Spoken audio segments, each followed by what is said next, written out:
कि सूरज कहूँ कि चंदा, तुझे दीप कहूँ कि तारा, मेरा नाम करेगा रोशन, जग में मेरा राज दुलारा।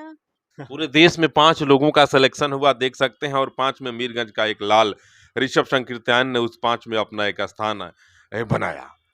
बाई मंथली जर्नल में सिर्फ 8 ही पेपर सिलेक्ट हुए इंडिया से, उसमें से एक मेरे पिताजी का भी है।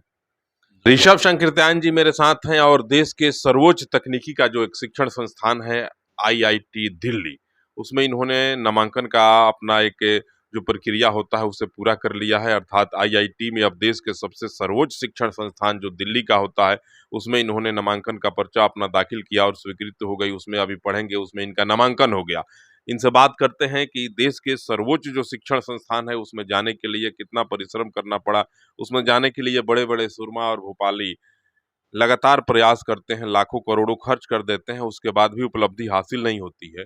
और मीरगंज जैसे शहर से निकल कर जाने वाले ऋषभ शंकीर्तन ने इतनी बड़ी उपलब्धि आखिर कैसे हासिल कर ली। बहुत बहुत स्वागत है ऋषभ बाबू, बहुत बधाई, बहुत वंदन और बहुत अभिनंदन आपका। इतना अच्छा उपलब्धि आप हासिल किए, सबका सीना चौड़ा हो गया। जी बहुत बहुत धन्यवाद। पहले तो कैसे आईआईटी दिल्ली में आपका एडमिशन हुआ? सुने तो मुझे भी बड़ी खुशी हुई और अपने आप को इस बरसात में रोक नहीं पाए, दौड़े दौड़े चले आए आपके यहाँ। जी मैंने गेट एग्ज़ाम क्लियर किया था और गेट के बाद एक वहाँ रिटन टेस्ट हुआ जो आईआईटी दिल्ली ने खुद कंडक्ट किया था, जिसमें हज़ारों बच्चे आए थे। फिर उसके बाद कुछ सिलेक्टेड कैंडिडेट्स थे जिनका इंटरव्यू किया गया और उसके बाद सिलेक्ट हुए। सिर्फ 5 ही जनरल सीट्स थे, उसमें मेरा पूरे देश में 5? जी 5 में एक मीरगंज का लाल ऋषभ शंकीर्तन। जी कितनी प्रसन्नता है। बहुत ज़्यादा। पूरे देश में 5 लोगों का सिलेक्शन हुआ, देख सकते हैं, और 5 में मीरगंज का एक लाल ऋषभ शंकीर्तन ने उस 5 में अपना एक स्थान बनाया। बहुत गर्व और फक्र का विषय है पूरे देश के लिए। और क्या संदेश देंगे उन तमाम नौजवानों को जो पबजी पबजी खेलते रहते हैं मोबाइल में, कहते हैं कि मैं कुछ कर नहीं सका?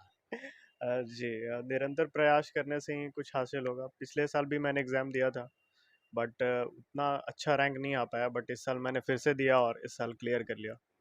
और आखिरकार मेरा जो 3 महीने पहले भी आपसे इंटरव्यू में जी बोला जी था कि मुझे आईआईटी जाना है, जी। तो वो सपना मैंने ईश्वर ने आपकी मनोरथ को पूर्ण कर दिया। जी बिल्कुल। देखिए, माता जी हैं ऋषभ शंकीर्तन जी की माँ इनके बगल में बैठी हैं, अर्थात इस कन्हैया की जसोदा हैं। बहुत स्वागत बा, बहुत वंदन बा राउर। बेटा तो बड़ी नाम कर देना। हाँ बेटा, जग में नाम करने के लिए आया है मेरा बेटा। मैंने बचपन से ही इसके प्रति बहुत पढ़ाई यानी जोर से बोली, आज तरुआ सोहर गावे के चाही, तरुआ है ना बैठल बनी। बचपन से इसके पढ़ाई के प्रति मैं जागरूक रही हूँ और इसको बराबर प्रेरित करते आई हूँ कि कुछ अच्छा कर दिखाना। और लोग के बेटा के का कहे जो प्रयास करता लो, खाली अपने बेटवा लोग करता रहे। नहीं नहीं, वो भी अपना अच्छा करे, सारे लोग अच्छा करें, सब मेरा लोग तो आगे यही। बढ़े। हाँ, सब लोग आगे बढ़े। माँ को बड़ी प्रसन्नता है, इस उपलब्धि में माँ का कितना सहयोग रहा? जी बचपन से माँ ने ही मुझे पढ़ाया है। इनफैक्ट 11-12 तक भी माँ ने ही मुझे सारा डायरेक्शन दिया है, तो जी। सारा श्रेय जो है वो माँ को जाता है। और साथ ही साथ मेरे दादाजी जो अब नहीं रहे, स्वर्गीय जनार्दन राय, उनको जाता है। और यह उपलब्धि उन्हीं को समर्पित करते हैं जी आप? दादाजी और नाना जी हमारे गिरिधर गोपाल सिंह, जी। वो भी इंजीनियर थे, तो कहीं ना कहीं उनसे ही प्रेरित होकर इस फील्ड में आज आगे जा पाए हैं। नाना जी भी बहुत खुश हैं। जी, बात हुई है? जी बात हुई है, निरंतर मिलने बातचीत हुई जाएंगे? है। बिल्कुल कल ही मिल के आए हैं उनसे, मिठाई खिलाए थे उनको? सब कुछ मिठाई खिलाए। अभी एक और खबर देख रहे थे, आपके पिताजी को भी शायद देश में कोई वैसा एक प्रतियोगी परीक्षा हुआ था जिसमें देश से 7 लोगों को चयन करना था, जिसमें आपके पिताजी को भी एक स्थान मिला है। क्या था वो? जी परीक्षा नहीं था वो, इंस्टीट्यूशन ऑफ वैल्यूअर्स है जो इंडिया का मतलब एक संस्थान है जी। जिसमें सारे मूल्यांकनकार जो भारत के हैं वो अपना अपना आर्टिकल देते हैं। ठीक है, आर्टिकल मतलब लेख हुआ, टिप्पणी लेख। तो उसमें टोटल जो जुलाई अगस्त का जो जर्नल था उसमें इस साल के जी। उस बाई मंथली जर्नल में सिर्फ 8 ही पेपर सिलेक्ट हुए इंडिया से, उसमें से एक मेरे पिताजी का भी है, जी। तो वो भी मैंने शेयर किया है कल। जी ये पिताजी हैं और होमटेक के प्रोप्राइटर हैं और उत्तर भारत के बहुचर्चित इंजीनियर हैं। जब भी आलीशान इमारतों के नींव की बात होती है तो सबसे पहले अगर किसी व्यक्तित्व का नाम आता है तो इंजीनियर पी.के. राय सर का। आप पूर्वांचल में चले जाएं, पूरे उत्तर बिहार में चले जाएं, पूरे बिहार में चले जाएं, झारखंड और बंगाल तक इनके एक काबिलियत की चर्चा होती है और भवनों के नींव की जब बात होती है तो सबसे पहले लोग कहते हैं कि भाई मीरगंज वाला इंजीनियर पीके सर के नंबर होके तो तनी भेजा हमरा के। हमरे पास कई लोगों का फोन आता है, कहते हैं कि वो टोपी वाला इंजीनियर साहब का नंबर भेजिए। नेपाल तक के लोग फोन करते हैं। तो इंजीनियर पीके सर भी मेरे साथ हैं और इन्हीं के बगिया के लाल हैं ऋषभ शंकर जी, जिन्होंने देश के सर्वोच्च शिक्षण संस्थान में दिल्ली में आज आईआईटी में इनका नामांकन हुआ है। बड़ी प्रसन्नता है, इनकी माताजी के विचारों से भी आप लोगों को अवगत कराया। और सर भी हैं मेरे साथ, पीके सर। बहुत वंदन, बहुत अभिनंदन है सर।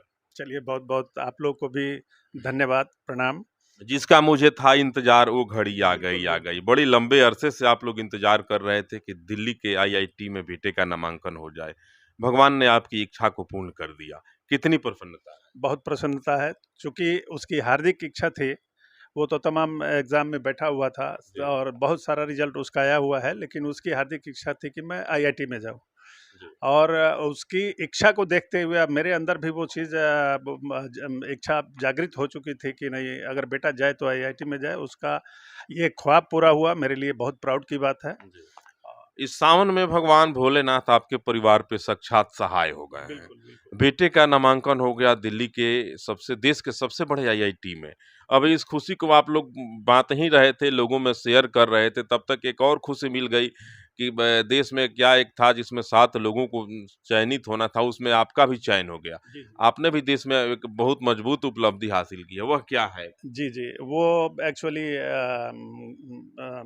ये भारत का एक संस्था है, जी, आईयूबी, जिसको जी, इंस्टीट्यूशन ऑफ वैल्यूज़ के मेंबर हम हैं। जी, और उसमें तमाम आर्टिकल जो भी पढ़े जानकार लोग हैं, वो लोग अपना आर्टिकल छपवाते रहते हैं। वो जी, बहुत प्राउड का मोमेंट होता है, बहुत जी। प्राउड की बात है। तो उसमें मेरा आर्टिकल सेलेक्ट हुआ, ये मेरे लिए एक बहुत बड़ा प्लेजर है। सावन का पावन महीना आपके परिवार पर लगातार जी, जी, एकदम जी। जो है प्रसन्नता की बारिश कर जी, रहा जी, है। भोलेनाथ की कृपा बहुत है। बड़ी कृपा है, असीम कृपा है उनकी। और क्या संदेश देंगे जो ऐसे बच्चे पूरे देश के हैं जो निरंतर प्रयास करते हैं, विफल हो जाते हैं, सफलता नहीं मिलती और बाद में जाकर के या तो सुसाइड कर लेते हैं या फिर घर से कहीं पलायन कर जाते हैं। उन बच्चों को क्या संदेश देंगे आप? जी, जी, मैं बिल्कुल उनको प्रेरित करना चाहूँगा। जैसे ऋषभ ने बताया, पिछले साल उसने एग्ज़ाम दिया था, लेकिन वो अपने उस रिज़ल्ट से बहुत संतुष्ट नहीं था। तो आप कभी भी निराश नहीं हों, जैसे उसका भी संदेश है और मेरा भी कहना है कि लगातार आप प्रयास करें, उसमें कहीं कोई कमी नहीं छोड़ें, निश्चित आपको सफलता मिलेगी, कहीं इसमें कोई दो राय नहीं है। और भोलेनाथ की कृपा सब पर रहती है, ऐसा नहीं मेरे पर ही रहती है। आप उनका स्मरण करें, उनके प्रति जो है सोच अच्छी रखें, आपका हर कार्य सफल होगा, इसमें कहीं दो मत नहीं है। बेटे, आज बहुत बड़ी उपलब्धि हासिल की है। यह खुशी का जो संदेश था, जो सूचना था, सबसे पहले परिवार में किन्हें मिला? बेटा तो थे नहीं, तो दिल्ली में थे। जी, बेटे ने ही मुझे अपने मोबाइल के थ्रू बताया कि डैडी, मेरा दिल्ली आईआईटी में चयन हो चुका है। और मैं बड़ा खुश हुआ। खुश होने के बाद मैं सबसे पहले शंभू जी को ही फ़ोन लगाया। जी, जी। चूँकि आपने 2 महीना पहले इंटरव्यू लिया था, जी, तो आपकी भी उत्सुकता बनी थी और जी। बहुत दमखम के साथ इसने कहा बहुत था। लोगों की उत्सुकता थी। जी, जी, जी। जब यह खबर हम लोग चलाए थे तो वायरल खबर थी और लगभग 5 लाख लोगों ने विभिन्न चैनलों के माध्यम से देखा था। जी, जी। सबकी इच्छा थी कि आगे-आगे देखें होता है क्या? होता है क्या? बिल्कुल। और जितना दमखम के साथ ये वादा किया था, जी। तो हमको भी लग रहा था कि भई ऐसा नहीं हो कि बातें तो वो नेताओं वाली हो रही है और जी। रिज़ल्ट क्या होगा। लेकिन इसने एक बार साबित कर दिया कि नहीं, मेरे अंदर दम है। करत करत अभ्यास से जड़मति होत सुजान, रसरी आवत जात तय सिल पे पड़े निशान। ऋषभ शंकरत्यान ने जो संकल्प लिया था चैनल पे, और इन्होंने कहा था कि किसी भी स्थिति में अंडर वन मैंने 1 साल के अंदर में जो है हम उपलब्धि हासिल करेंगे और फिर एक बार आपके साथ बैठेंगे।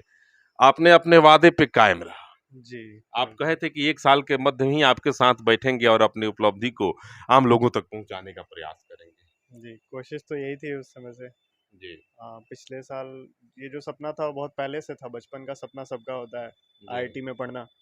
और वो भी आईआईटी दिल्ली जैसे इंस्टीट्यूट में, जो इंडिया का सबसे बेस्ट इंस्टीट्यूट है, जी। इंडिया नहीं वर्ल्ड का सबसे वर्ल्ड बेस्ट में का। आता है। इनफैक्ट मेरी पढ़ाई, जो बेसिक पढ़ाई है, वो सैनिक स्कूल से ही हुई थी, सैनिक स्कूल हथुआ, जी, गोपालगंज। और उसके बाद मैंने आर्किटेक्चर अपना बीआईटी मिश्रा से किया। जी। तो बीआईटी मिश्रा भी काफ़ी अच्छा इंस्टीट्यूट है, बट मेरा था कि जो अब जो मास्टर्स करेंगे तो वो नंबर 1 से ही करना वहीं है। से करेंगे, जी। दिल्ली से ही। हाँ, तो बस। चलिए देखिए, अगर हिम्मत के साथ, मजबूत हौसले के साथ, मजबूत इरादे के साथ अगर आप भी किसी क्षेत्र में बढ़ना चाहते हैं, तो आप लगातार बढ़ते रहें। कदम आपके डगमगाने नहीं चाहिए। अगर कदम डगमगाएंगे नहीं तो निश्चित रूप से आप दशरथ मांझी बन ही जाएंगे और अपनी यात्रा को पूर्ण कर लेंगे। ऋषभ शंकीर्तयान जी की उपलब्धियों से आप कितने प्रभावित हैं? क्योंकि आपकी बड़ी इच्छा थी, आप भी पूछना चाह रहे थे, जानना चाह रहे थे कि ऋषभ का क्या हुआ? तो ऋषभ का क्या हुआ आप देख सकते हैं। ऋषभ का वही हुआ, देश के पूरे वर्ल्ड के सर्वोच्च आईआईटी का जो एक संस्थान है दिल्ली में, उस संस्थान में ऋषभ का एडमिशन हो गया। ऋषभ अब उसमें पढ़ रहे हैं, फिर एक बार इंजीनियर बनेंगे और हम लोगों के बीच आएंगे। ढोल होंगे, नगाड़े होंगे, बधाइयाँ होंगी, मिठाइयाँ बटेंगी, अबीर और गुलाल उड़ेंगे और प्रसन्नता के साथ जब इनके माथे पे दूल्हे का सेहरा सजेगा, तब एक बार पुनः मैं जोश और खरोश के साथ आऊँगा। तब तक के लिए छोटी-छोटी उपलब्धियों को लेकर के मैं इनके साथ मौजूद होते रहूँगा। जय जय सीताराम।